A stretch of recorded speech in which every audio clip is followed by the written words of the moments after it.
அதிமுக வாக்கு வங்கி விஜய். அது ஏதோ போவுங்க, மாறி மாறி போலாங்க. ஆனா அவங்களோட நோக்கம் என்ன? இப்ப விஜய் வந்து ஒரு ப்ரோ பாஜகவா செயல்படுறாரு. அதுதான் நான் திரும்ப திரும்ப சொல்றேன். அதனால தான் அவர் என்ன பண்றாரு, முஸ்லீம் ஐடென்டிஃபை பண்ணிக்கிறாரு தன்ன. இஸ்லாமியருக்குள்ள போட்டுக்கிறாரு. இஸ்லாமியர் என்ன பண்றாருன்னா, முஸ்லீம் ஓட்டு பாஜக எதிர்பார்க்கிற இஸ்லாமியர் ஓட்டு ஒருபோதும் அதிமுக கூட்டணிக்கு போகாது. அது திமுகல தான் இருக்குது. அத ஓட்ட பிரிக்கணும். அதே மாதிரி தலித் மக்கள் ஓட்ட பிரிக்கணும். அதனால தான் அம்பேத்கர் பற்றி பேசுறது, அம்பேத்கர் படம் போடுறது, கட்சி ஆரம்பிக்கும் போதே அம்பேத்கர் புத்தகத்தை அம்பேத்கர் பற்றி இவருக்கு என்ன தெரியும்? இன்னொன்னு, அம்பேத்கர் பற்றி இவ்வளவு தீவிரமா பேசுறாரு. அவர் விடுதலை சிறுத்தைகள் தலைவர் திருமாவளவன் வம்பு இழுத்தாரு. புத்தக வெளியீட்டு விழாக்கு கூட வர முடியாத அளவுக்கு அவருக்கு நிர்பந்தம் போடுகிறார்கள். அப்படிலாம் சீண்டி பார்த்தாருல்ல. நீ இவ்வளவு பேசுறியா? அவர் ஒரு படத்துல கூட அம்பேத்கர் போட்டோ கூட காமிச்சது இல்லைங்க விஜய். காட்ட சொல்லுங்க. ஏதாவது ஒரு படத்துல பெரியார் படம் கூட வந்திருக்குது. இந்த படம் ஒண்ணு வந்தது இல்ல. அது டபுள் ஆக்ஷன் நடிச்சாரு ஒரு படம். இந்த முருகதாஸ் படம் அதெல்லாம் வந்து அதுல கூட பெரியார் படம் கூட வந்திருக்கு. அம்பேத்கர் படம் அவர் எந்த படத்துலயும் காமிச்சதே கிடையாதுங்க. கத்தி. அம்பேத்கர் படம் எந்த படத்துலயும் நான் பார்க்கவே இல்ல அவர் அம்பேத்கர் படத்த காமிச்சு. அம்பேத்கர் பேர கூட சொன்னதில்ல.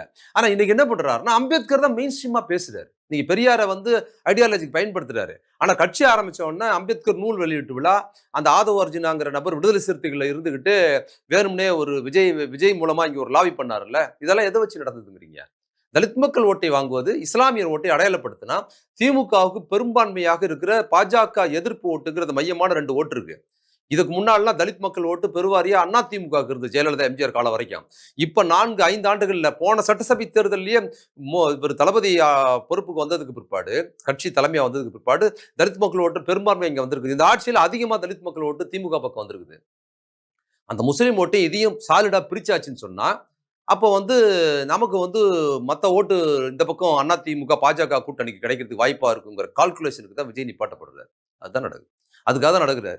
இத வந்து என்னமோ சில சில இப்ப முற்போக்காளரா இருக்கிறவங்க, ஒரு கம்யூனிஸ்ட கண்ணோட்டம் கொண்டவங்க, புரட்சிகர அரசியல் பேசுறவங்கலாம், விஜய வந்து இவங்க வந்து பி டீம், பாஜகவின் பி டீம், யார வேணுமானாலும் திமுககாரன் வந்து திமுக ஆதரவாளர்கள் பாஜக பி டீம்னு ஈஸியா முத்திர குத்திடுறாங்கன்னு சுத்தி வளைச்சு, இவங்க வந்து என்னன்னா, இவங்க பேசுற பெரிய பெரிய புரட்சிகர கம்யூனிஸ்ட் அரசியல் பேசுன சில ஒரு சில கருத்தியல் ரீதியா பேசக்கூடிய ஆட்கள் அம்பேத்கரை பயன்படுத்தலைங்க. உதிரியா இருக்கிறவங்க, அவங்க அம்பேத்கரோட பேசுறது இல்ல. உதிரியா இருக்கிறவங்க, நக்சல் பாரி அரசியல் பேசிய எல்லாம் ஒரு சில Facebookல எழுதுறதெல்லாம் பாக்குறேன். அவங்க திமுக விமர்சனம் பண்ணிட்டு ஏதோ ஒரு வகையில் விஜய்க்கு முட்டு கொடுக்க பாக்குறாங்க. ஆனா அவங்களுக்கு விஜயை நேரடியா ஆதரிக்கிறதுக்கு எது தடங்களா இருக்குன்னா, தனக்கு பின்னால ஒரு பெரிய புரட்சிகர பின்புல அரசியல் இருக்கு பாத்தீங்களா, அது விஜயை நேரடியா ஆதரிக்கிறதுக்கு முடியல. அதனால என்ன பண்றாங்கன்னா, விஜய் இவங்க மட்டமா இடம் போடுறாங்க.